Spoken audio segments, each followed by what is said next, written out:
Erev Tov, bonsoir à toutes et à tous. On est très heureux. On se retrouve pour le cours hebdomadaire avec Midreshet Yehuda Manitou et le Rav Eitan Fison. Et ce soir, on aborde Shavuot, puisqu'on est à quelques jours du don de la Torah, Bechavod Eitan depuis Paris, pour changer un petit peu. Exactement. Ben voilà.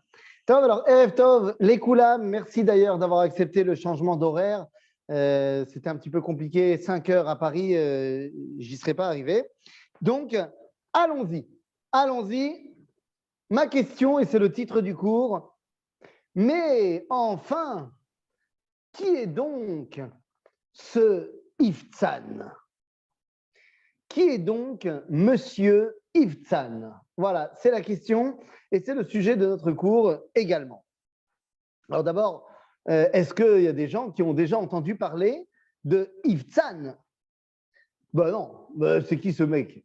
Nachon, Bémet, qui est donc ce Iftzan et quel a-t-il comme rapport avec Chag à Shavuot?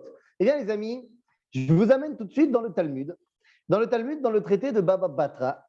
Et on nous dit là-bas, Amar Rabba bar Ravuna, Amar Rav. Iftzan, je lève tout de suite le voile sur qui c'est Iftzan. Iftzan, d'abord, entre parenthèses, Iftzan, il est marqué dans le livre de Shoftim. C'est l'un des juges. C'est l'un des juges de la Torah. Dans la Tkoufa, la période des Shoftim, eh bien, un d'entre eux s'appelle Iftzan. Mais la Gemara va nous dire, Iftzan, c'est Boaz. Ah, lui, on le connaît mieux. Boaz, celui qui va épouser Ruth, l'arrière-grand-père du roi David. Iftzan, c'est Boaz. Et la Gemara nous dit, mais qu'est-ce qu'on a à apprendre de lui? Qu'est-ce qu'on apprend sur Iftzan?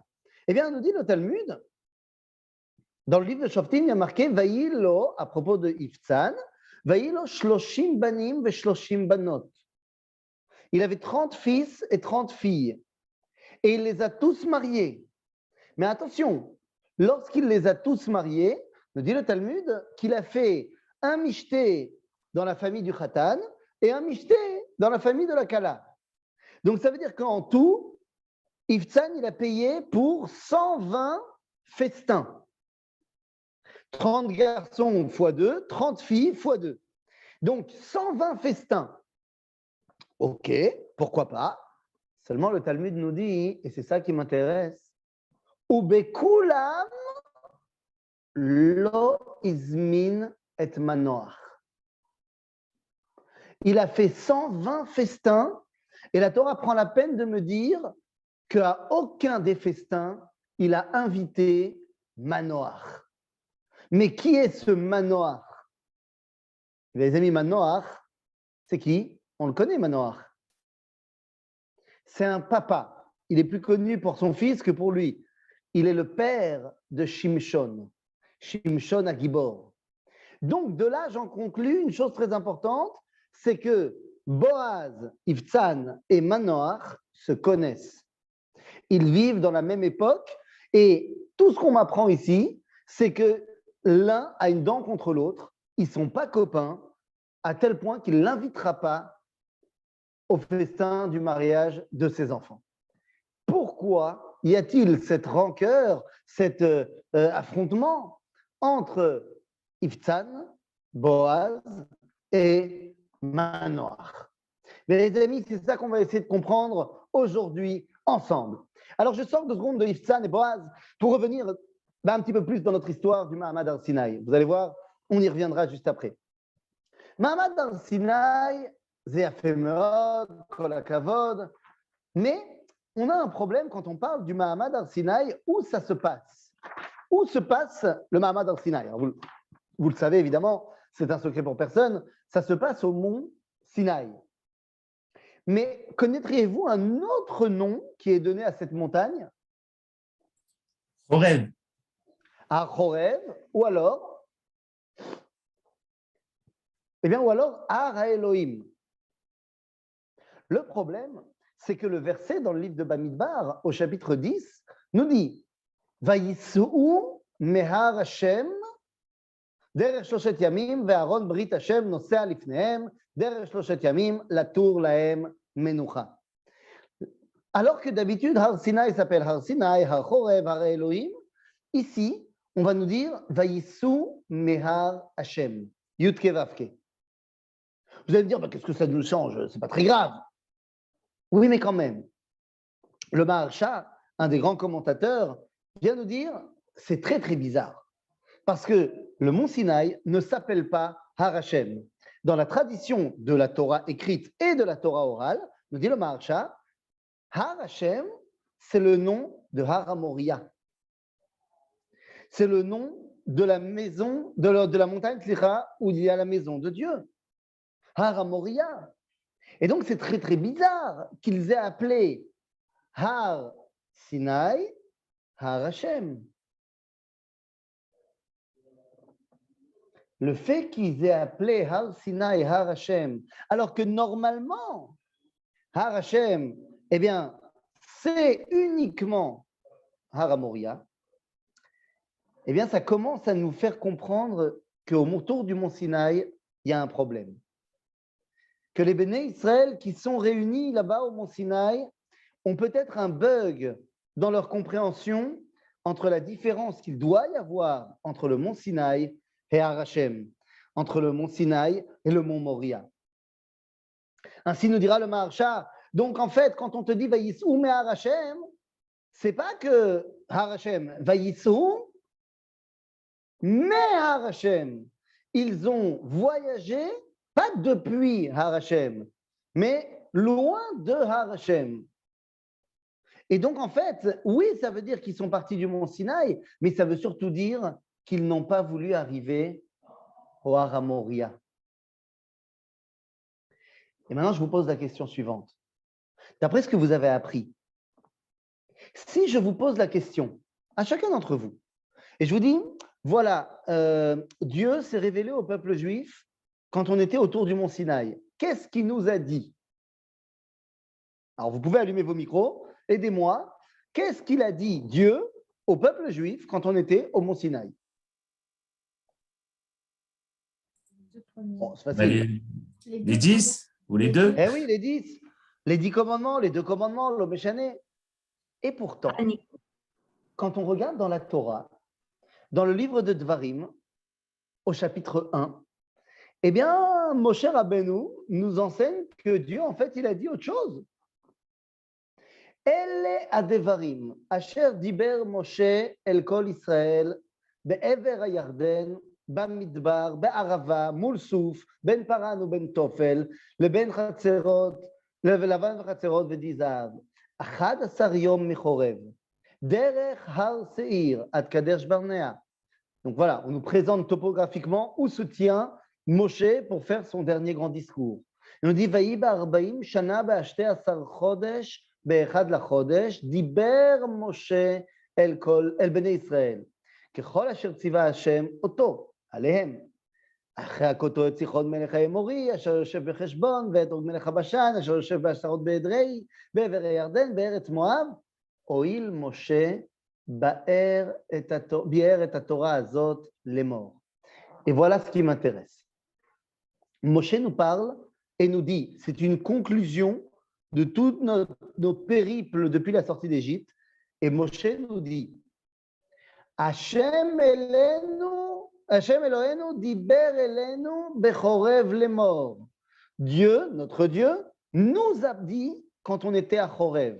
Chorev, vous avez dit tout à l'heure, c'est le mont Sinaï. Donc, qu'est-ce qu'il nous a dit quand on était à Chorev? Ben là, je m'attendrais à ce que Moshe me dise les 10 commandements. Il le dira d'ailleurs dans la paracha de Vaetranan. Sauf que ici, c'est pas ce qu'il nous dit. Quand Moshe nous dit, voilà, diber Hashem elenu bechorev lemor. Qu'est-ce qu'il nous a dit? Tenez-vous bien. Dieu nous a dit Bechorev. Rav lachem shevet bahar hazeh. Penu usuru lachem uvou har haemori ve'el kol shechenav ba'arava bahar bashvela b'negev b'chof hayam eretz hakena'ani ve'alevanon ad anar hagadol nar perat. Qu'est-ce qu'il nous a dit Dieu quand on était au mont Sinaï? Il nous a dit partez du mont Sinaï. Évidemment qu'il nous a dit les 10 commandements. Ça, c'est quand on est arrivé au mont Sinaï. Mais qu'a dit Dieu 1 an plus tard? Dieu nous a reparlé au mont Sinaï et il nous a dit, partez du mont Sinaï. Parce que partez du mont Sinaï. Pourquoi est-ce que Dieu a besoin de nous dire de partir du Har Sinaï? Parce qu'on ne voulait pas partir. Parce qu'on était tellement bien au Har Sinaï. Vous savez pourquoi on était tellement bien au Har Sinaï? Parce qu'au Har Sinaï, il y a quelqu'un qui a été mis en valeur. Au Har Sinaï, il y a une personne qui a été mise sur un piédestal. Vous savez qui c'est? Eh bien, c'est moi. Et c'est toi aussi. Au Har Sinaï, mon moi, mon Ani a été placé là-haut. Et oui, je vous rappelle le verset dans le livre de Shemot qui nous dit Vechol ha'am roim et hakolot ve'et halapidim ve'et kol hashofar ve'et ha'arashen vayar ha'am vayanu vayamdu merachok. Qu'on a vu les voix. Bon, je ne sais pas ce que ça veut dire, on a vu les voix. Jeanne d'Arc, elle a entendu des voix, mais ça ne lui a pas bien réussi. Nous, on a vu des voix. Yonatan ben Uziel, le Targum Yonatan ben Uziel, nous dit la chose suivante, extraordinaire. Vechol amma chamiya niyat kalaya, ach ave mitapechim b'shimeon dechol chad vechad, ve'ech avin nafkin mingo be'uria ve'yat kal shofara, nous dit Yonatan ben Uziel. On a vu les voix, qu'est-ce que ça veut dire? Eh bien, ça veut dire que chacun d'entre nous, on a vu comment la voix sortait du mont Sinaï et rentrait dans chaque oreille de chacun des béné Israël différemment en fonction de la compréhension de chacun. En d'autres termes, quand j'arrive au Har Sinaï, je comprends que je suis très important, puisque j'ai une compréhension particulière de la Torah et Dieu m'a parlé un langage que moi, je comprends. Waouh! C'est génial, c'est extraordinaire. C'est très important que je ne sois pas laissé pour compte. Mais quel est le danger? Quel est le danger de mettre en avant ma personne? Les amis, le danger, il est très simple. C'est vrai qu'il y a aussi une voix qui est partie et j'ai vu qu'elle est rentrée différemment dans l'oreille de quelqu'un d'autre. Mais puisque c'est différent, autant que lui, il reste chez lui, que moi, je reste chez moi. Lui, il comprend Dieu à sa façon, très bien, qu'il reste dans son Beth Midrash à lui. Le problème de mettre moi en avant et ma façon de comprendre, eh bien, c'est que si moi, j'ai compris d'une certaine façon, qui me dit que l'autre, sa façon de comprendre, elle est bonne? Puisque Dieu, il m'a parlé à moi d'une certaine façon. Har Sinaï, pendant toute l'année, on était au Har Sinaï, on était au Beth Midrash. C'était un Beth Midrash extraordinaire, où chacun se sentait avoir une place. Et c'est très important, encore une fois, je ne dénigre pas cela. Mais le problème, c'est que chacun pensait avoir une place et pensait que l'autre, eh bien, sa place, ce n'était pas ma place, c'est la meilleure. Il n'y a rien de tel que l'étude de la Torah et ma compréhension de l'étude de la Torah pour mettre en avant ma compréhension de la Torah. Vous savez, Beth Shammai et Beth Hillel se disputaient. Ils étaient en marloquette tout le temps. Au final, comme vous le savez, la halakha a été tranchée comme Beth Hillel et pas comme Beth Shammai. Est-ce que vous savez pourquoi? Est-ce que c'est parce que Beth Shammai était moins fort en Torah que Beth Hillel? Non. Est-ce que c'était qu'ils pratiquaient moins bien la Torah et les mitzvot? Non. Et là, nous dit le Talmud, pourquoi est-ce que la halakha est comme Beth Hillel? Parce que Beth Hillel ayu makdimim et divrei Beth Shammai les divrehem. Lorsque Beth Hillel enseignait, il rapportait d'abord l'avis de Beth Shammai, même si c'est pour s'y opposer. Mais il comprenait que Beth Shammai, il avait une place au Beth Midrash, même si c'était pour ne pas être d'accord avec lui. Le problème des Bnei Israël vers Sinaï, fort de leur compréhension que Akadosh Baruch Hu leur a parlé à eux, à chacun d'entre eux, eh bien, c'est qu'ils ne voulaient plus entendre parler de l'autre compréhension de mon prochain. Combien de fois on a eu ces disputes entre Ashkenaz et Séfarad? Qui a raison? Dit le Kli Yakar, à propos de ce verset, lorsqu'on nous dit que Akadosh Baruch Hu nous a dit Rav Lachem, ça suffit de vous asseoir au mont Sinaï. Nous dit le Kli Yakar, Zot tochecha rishona, al she'anashim san'u et haaretz, ve'yityashvu behar ze yeshiva shel keva. Dit le Kli Yakar, lorsque Dieu nous dit ça suffit, partez du mont Sinaï. Il dit c'est une remontrance terrible que Dieu fait au Ham Israël parce que les Bnei Israël avaient pris en haine la terre d'Israël. Mais moi, je ne comprends pas. Ils ne la connaissent même pas, la terre d'Israël. Ils ne la connaissent même pas, la terre d'Israël. Pourquoi est-ce qu'ils l'ont pris en grippe? Alors oui, il y aura eu les explorateurs qui vont arriver plus tard, Zénachon, mais au moment où ils sont à Sinaï, au début, il n'y a pas encore eu les explorateurs. Pourquoi ils n'aiment pas la terre d'Israël? Qu'est-ce qu'ils ont contre la terre d'Israël? Dit le Kli Yakar, parce que dans la terre d'Israël, l'individu est au service du collectif. Parce que tout seul, tu ne peux rien faire. Tout seul, tu ne peux pas travailler ta terre toute seule et faire tout seul et vivre en autarcie.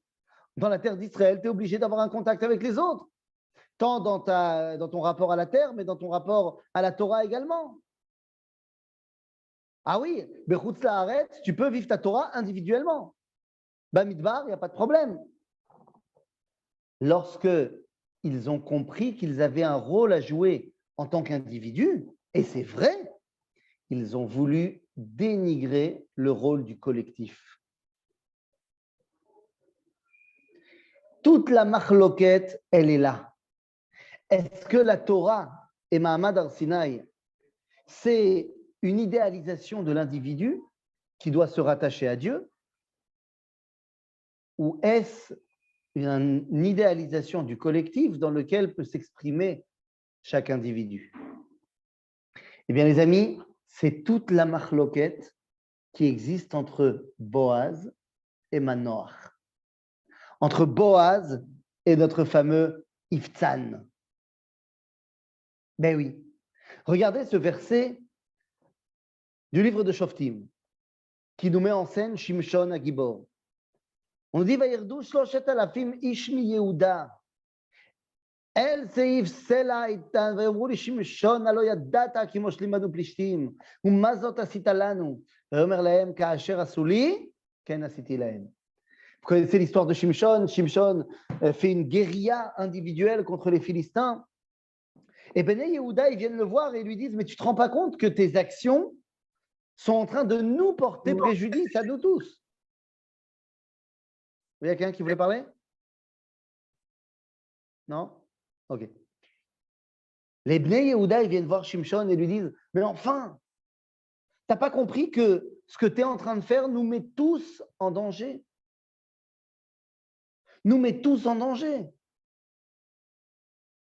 Parce que tu te comportes n'importe comment contre les Philistins et après, c'est nous qui prenons. Qu'est-ce qu'il répond Shimshon? Il dit, je m'en fiche. C'est comme ça qu'ils m'ont fait, c'est comme ça que je leur fais. Shimshon, c'est un spécialiste de l'individu. Qu'est-ce qui arrive aux autres individus? C'est leur problème, ce n'est pas le mien. Moi, je suis un spécialiste de l'individualisme. Alors que d'un côté, Shimshon, c'est, vous l'avez compris, le fils de Manoach. Semble-t-il qu'il a appris ça de son papa. Alors qu'à l'inverse, quand on parle du roi David, eh bien David, on va dire à propos de lui, Vayomer David, quand il fait face à Goliath à Plishti, il dit, Vayomer David à Plishti, Ataba Elai becherev ubechanit ubekidon, ve'anochi ba elecha beshem Hashem tsevaot Elohim archot Israël asher cherafta. Il dit David, mais moi je ne viens pas en mon nom. Moi je viens au nom du Dieu d'Israël, du peuple d'Israël, que tu as bafoué. En d'autres termes, me dit le roi David, moi, je ne suis pas important en tant qu'individu.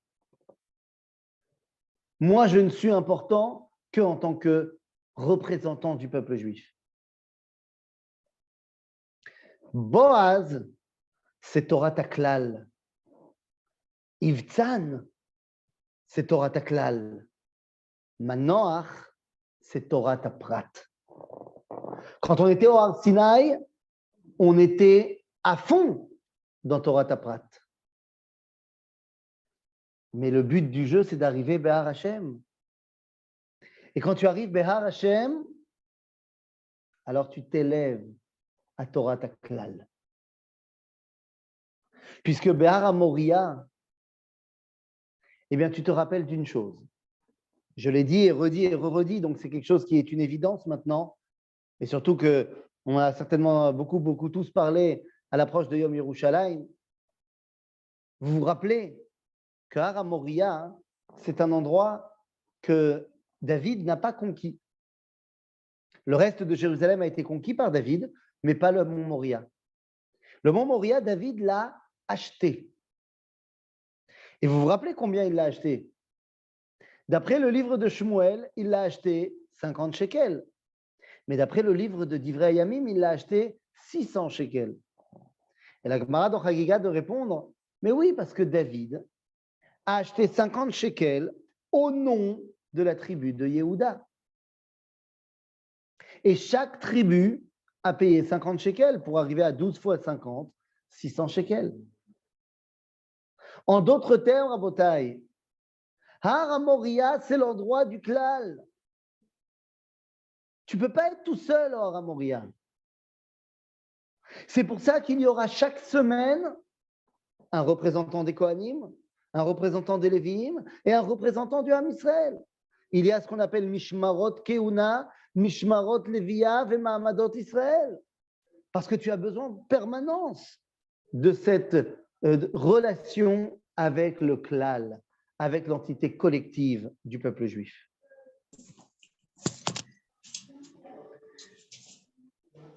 Manoach, c'était la mise en avant de l'identité individuelle. Boaz, c'est le klal.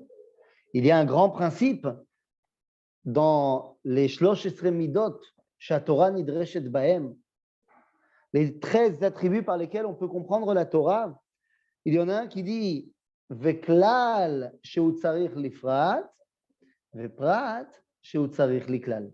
C'est vrai que tu ne peux pas être kol kulo klal et que l'individu soit complètement annulé.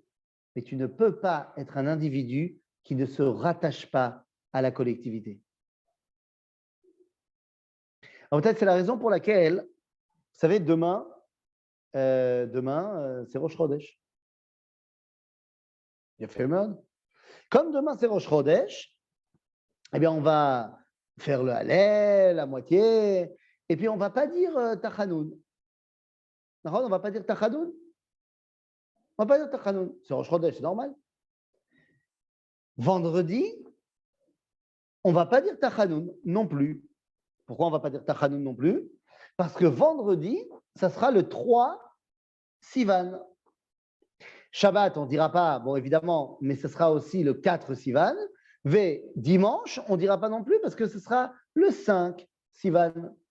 Or, le 3, le 4 et le 5 Sivan, on ne dira jamais Tachanoun parce que c'est ce qu'on appelle Shloshet Yemei Agbala. Ce sont les... Alors, attends, jusqu'au 12, tu vas trop vite, 2 secondes. Il y a ce qu'on appelle les 3 jours de préparation pour recevoir la Torah. Donc, Gimel, Dalet, Hei, Vav, Besivan, on reçoit la Torah. Et ensuite, on ne fera pas Tachanoun jusqu'au 12, le 7, le 8, le 9, le 10, le 11 et le 12. Pourquoi? Eh bien, parce que c'est ce qu'on appelle Yemei Atashlumim, c'est-à-dire les jours où on peut continuer à amener le Korban Chagiga si on n'a pas réussi à l'emmener le jour de Shavuot. Sauf que je ne sais pas si vous avez bien suivi, mais j'ai dit le premier Sivan, tu ne dis pas parce que c'est Rosh Chodesh. Le 3, le 4, le 5, tu ne dis pas parce que c'est les jours de préparation. Le 6, tu ne dis pas, c'est Shavuot. Et le 7, le 8, le 9, le 10, le 11 et le 12, tu ne dis pas parce que c'est les jours où on peut continuer à amener le Korban. Quel jour j'ai sauté? Le 2. Bah ouais. Alors quoi, on dit Tachanoun, le 2 Sivan alors. Donc jeudi, on dira Tachanoun. Ben non. On ne dira pas non plus Tachanoun le 2 Bon, bah pourquoi pas? Alors moi, je suis à Paris, là maintenant, donc comme je suis à Paris, je peux vous dire, bah, parce qu'on fait le pont. Attends. C'est valable également pour Soukot. Petite seconde, il y avait une question ici. Alors, attends, voir ce qui se passe. Tac. Il nous dit, est-ce que c'est lié avec Alia la règle? Mais qu'est-ce qui est lié avec Ali Régel? Bah, le fait qu'on ne fasse pas Tachanoun, selon la question d'Alex. Si, quand c'est Sukkot et Pessah, la question ne se pose pas pour Tachanoun, parce que tu ne fais pas Tachanoun pendant toute la fête. Donc, comme c'est la fête, c'est la fête. Mais là, à Shavuot, la fête, elle dure qu'un jour. Donc, ce n'est pas parce que c'est la fête. Il n'y a plus de Aliyah la Régel le 7 Sivan, ou alors le 8 ou le 9 ou le 10. Mais comme ce sont les jours où tu peux continuer à amener le Korban, si jamais tu n'as pas pu l'amener à Shavuot, alors tu ne fais pas Tachanoun. Mais moi, ce qui m'intéresse, c'est pas ces dates-là. Ce qui m'intéresse, c'est le 2. Pourquoi on ne fait pas Tachanoun le 2? Alors, en France, on a l'habitude de faire le pont. Ah, si tu ne dis pas le 1 et que tu ne dis pas le 3, le 4, le 5, et voilà, on fait un grand week-end sans Tachanoun. Et on ne dira pas le 2 non plus. Sauf que dans la halakha, ça n'existe pas, faire le pont. Alors là, Mamakara, pourquoi ne dit-on pas Tachanoun le 2 Sivan? Dans la halakha, ce jour, il porte un nom. Ce jour, il porte un nom, il s'appelle Yom HaMeyuchas. Le jour qui a un yichus, qui a une, comment dire, une belle appellation. On ne lit pas Tachanoun après et avant les autres fêtes. Alors non, pas du tout. Ça n'a rien à voir avec Aliyah la Régel. Ça a à voir avec Rubo Shel HaChodesh. Et donc, ça n'a rien à voir. C'est juste que pendant Nissan, on ne dit pas Tachanoun tout le mois, parce que, vu qu'en fait, la raison de pas Tachanoun, c'est jusqu'après Pessah, mais tu as déjà passé 22 jours sans Tachanoun, donc tu ne dis pas Tachanoun parce que Rubo Kekulo. Pareil pour Tishrei. Quoi qu'il en soit, ici, pourquoi est-ce qu'on ne dira pas Tachanoun le 2? C'est quoi ce Yom HaMeyuchas dont tout le monde parle? Eh bien, les amis, le 2 Sivan, il s'est passé quelque chose de fondamental. Le premier Sivan, on est arrivé au pied du Har Sinaï.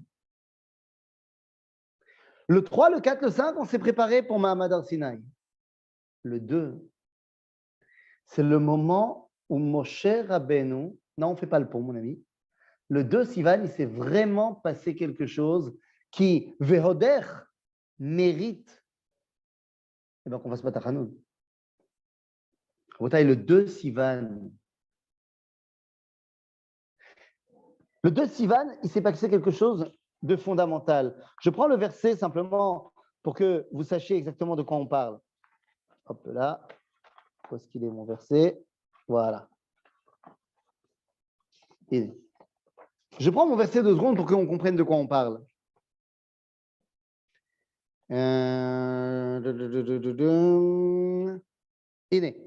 Bachodesh HaShelishi, on est dans le livre de Shemot, chapitre Yutet. בחודש השלישי לצאת בני ישראל מארץ מצרים ביום הזה באו מדבר סיני. ויצאו מרפידים ועברו מדבר סיני ויחנו במדבר ויחן שם ישראל נגד ההר. Donc nous arrivons au pied du mont Sinaï, Rosh Chodesh Sivan. ומשה עלה אל האלוהים. ויקרא אליו השם מן ההר לאמור, כה תאמר לבית יעקב ותגד לבני ישראל. Voilà ce qu'il doit nous dire. Mais la question, c'est quand il va nous le dire. Moshe va entendre ce que je vais vous lire maintenant de la bouche d'Akadosh Baruch Hu, entre guillemets, Rosh Chodesh Sivan. Au moment où il arrive. Mais il ne nous le dira pas, Rosh Chodesh Sivan. Il attendra le lendemain, le Bet Besivan. Nous dit la Gemara, pourquoi est-ce que Moshe Rabbeinu ne veut pas nous le dire directement? Nous dit la Gemara, Biglal Chulsha de Orcha, à cause de la fatigue du voyage. Oh non, on a marché toute la journée, on est crevé. Non, ce n'est pas le moment pour comprendre un truc important que Moshe va nous enseigner. Donc Moshe, il a dit, on va les laisser dormir ce soir, et demain, ils seront bien reposés, et je leur dis ce que Dieu il a dit. Et qu'est-ce que Dieu il a dit? Rabotai, qu'est-ce que Dieu nous a dit à Moshe et que Moshe va nous transmettre? Quand Omar levet Yaakov vetaged livnei Israël. Atem reitem ki min hashama, Ezra, atem reitem asher asiti leMitzrayim, ve'etza etrem al kanfei nesharim, ve'avi etrem elai. Je vous ferai venir sur des ailes d'aigle et venir vers moi. Ve'ata im shamoa tishmeu bekoli. Ushmartem et beriti. Ve'item li segula mikol ha'amim, ki li kol haaretz. ואתם תהיו לי ממלכת כהנים וגוי קדוש. אלה הדברים אשר תדבר אל בני ישראל. רבותיי, le 2 Sivan, c'est le jour où Moshe Rabbeinu nous a transmis qu'on était Segula Mikol Ha'amim, qu'on était Mamlechet Kohanim vegoy Kadosh. Rebotai, le 2 Sivan, c'est le moment, le jour où Am Israël a entendu qu'en tant que Am Israël, il était le choix d'Akadosh Baruch Hu. Tu m'étonnes que ça vaut le coup de ne pas faire Tachanoun. Le jour où Akadosh Baruch Hu nous a choisis comme peuple, évidemment que tu ne fais pas Tachanoun. Parce que la Torah ne peut s'exprimer que par l'intermédiaire du peuple. C'est vrai que c'est moi individuellement qui fais mes mitzvot, mais je les fais en contact avec le peuple juif. À chaque fois que je fais une mitzvah, je dis Baruch Ata Hashem Elokeinu melech haolam asher kiddesha nous bemitzvotav. Si je ne suis pas connecté au peuple juif, ein shum davar. Si je ne suis pas connecté au peuple juif et que je suis un super tzaddik, ça ne sert à rien. Nous dit le Rambam dans les Ilchot Teshuvah, dans les lois sur la Teshuvah, Aporesh midarchet tzibur, celui qui se détache du klal, afalpi shelo avar averot, bien qu'il n'ait pas transgressé aucune avera. Ela nivdal miadat Israël, il se sépare du peuple juif. Lo nichnas betzaratan velo mitane betanitan, il n'a pas mal au cœur quand le peuple juif a mal au cœur. Il ne se réjouit pas lorsque le peuple juif se réjouit. Imaginez-vous des gens qui, par exemple, ne se sentiraient pas concernés, n'auraient pas mal au cœur le jour de Yom HaShoah ou le jour de Yom HaZikaron. Ou à l'inverse, des gens qui ne se rempliraient pas de joie le jour de Yom HaAtzmaut. Eh bien, si des gens comme ça pouvaient exister, même s'ils étaient très, très, très pratiquants, dit le Rambam, Aporesh midarchet tzibur, en lo chelek leolam haba. Parce qu'à quoi me sert ton Shabbos si tu n'es pas rattaché au klal Israël? À quoi me sert toute ta Torah si elle est restée individuelle? La Torah, c'est klal Israël. Bien sûr, moi, l'individu, je m'exprime dans ce klal. Mais la Torah, c'est d'abord et avant tout klal Israël. Et c'est ça, Rabotai, qui a fait la différence d'abord entre Iftzan, Boaz et Manoach. Mais c'est ça qui va nous permettre, au final, eh bien, d'arriver à cette capacité de dévoiler Akadosh Baruch Hu. Car ce n'est que lorsqu'on est tous ensemble qu'on peut arriver à Tariag Mitzvot. Je ne vous apprends rien. Mais pour arriver à 613 mitzvot, tu as besoin de tout le monde. Il y a des mitzvot qui sont faites que par les hommes, d'autres que par les femmes, d'autres que par les Kohanim, les Lévi'im. Donc tu as besoin de tout le monde pour arriver au dévoilement divin. Et c'est de cela qu'on parle. Sharag HaShavuot, c'est d'un côté le jour où on a reçu la Torah, et donc le jour où a été mis en avant ma compréhension à moi de la Torah, mais cette compréhension ne pourra être effective que si je l'intègre dans la dimension collective du peuple juif. Car sinon, ça ne sert à rien. Ça ne sert à rien. Si ma Torah me détache des autres, j'ai rien compris à ma Torah. Comme Chag HaShavuot, c'est donc le choix du peuple juif, eh bien, nous enseigne le rabbi de Lubavitch dans un livre qui s'appelle Sha'ar HaMoadim. Et nous dit le rabbi de Lubavitch dans Sha'ar HaMoadim, c'est bizarre quand même, il n'y a pas de mitzvah particulière à Shavuot. Pesach à sa matzah, Rosh Hashanah son shofar, Yom Kippour on ne mange pas, Souka la Soukot, enfin Soukot la Souka, le Lulav, Simchat Torah c'est la Torah. Quelle est la mitzvah particulière de Chag HaShavuot? Il y a un truc spécial qu'on fait à Shavuot? Non. Hein? Si bien que Ilchot Shavuot dans le Shulchan Aruch, c'est tout petit comme ça. Vous allez me dire le gâteau au fromage. Mais le gâteau au fromage, ce n'est pas une mitzvah. C'est au-delà de la mitzvah. Ce n'est pas une mitzvah. Pourquoi il n'y a pas de mitzvot à Shavuot? Étudier, ce n'est pas une mitzvah. Il y a une mitzvah d'étudier tous les jours, pas particulièrement à Shavuot. Rabotai, dit le rabbi de Lubavitch, il n'y a pas de mitzvah particulière à Shavuot parce que Shavuot, c'est l'essence même du choix du peuple juif qui accepte Akadosh Baruch Hu et le choix d'Akadosh Baruch Hu qui prend pour peuple le peuple juif. C'est quelque chose qui est tellement intrinsèque, tellement profond qu'on ne peut pas te donner une mitzvah particulière. Les seules choses donc qu'on fera à Shavuot, c'est les minagim du peuple juif. Certains auront le gâteau au fromage, certains auront d'étudier, certains auront. Ça ne peut pas être une mitzvah qui vient d'en haut, puisque c'est le choix même du peuple juif. Ça sera donc un minag qui vient d'en bas, qui vient du clan d'Israël. Alors, Mazeh Chag HaShavuot, Rabotai. Mazeh Chag HaShavuot. Eh bien, Chag HaShavuot, c'est le moment où mon identité personnelle et individuelle me fait prendre conscience, Rabotai, me fait prendre conscience que oui, je suis important, mais mon importance ne peut s'exprimer véritablement que lorsqu'elle est attachée au peuple juif. C'est Kol HaTorah al regel echad. Je terminerai en nous disant ce que nous dit le natif de Vologine, Rabbi Naftali Tzvi Yehuda Berlin, à propos du verset qui nous dit Rak ishamer lecha ushmor nafshecha meod pen tishkach et hadevarim asher ra'u einecha. Fais très attention pour que tu n'oublies pas ce que tes yeux ont vu. Dit le natif, comment est-ce que tu risques d'oublier? Arei yesh lecha mitzvah lilmod Torah kol yom. Tu as une mitzvah d'étudier la Torah tous les jours, donc comment est-ce que tu peux oublier? Dit le natif, al yedei esek pilpula shel Torah yechol shenehefach lo leroetz chas v'shalom. Des fois, à force d'étudier la Torah, eh ben, tu ne comprendras plus la Torah.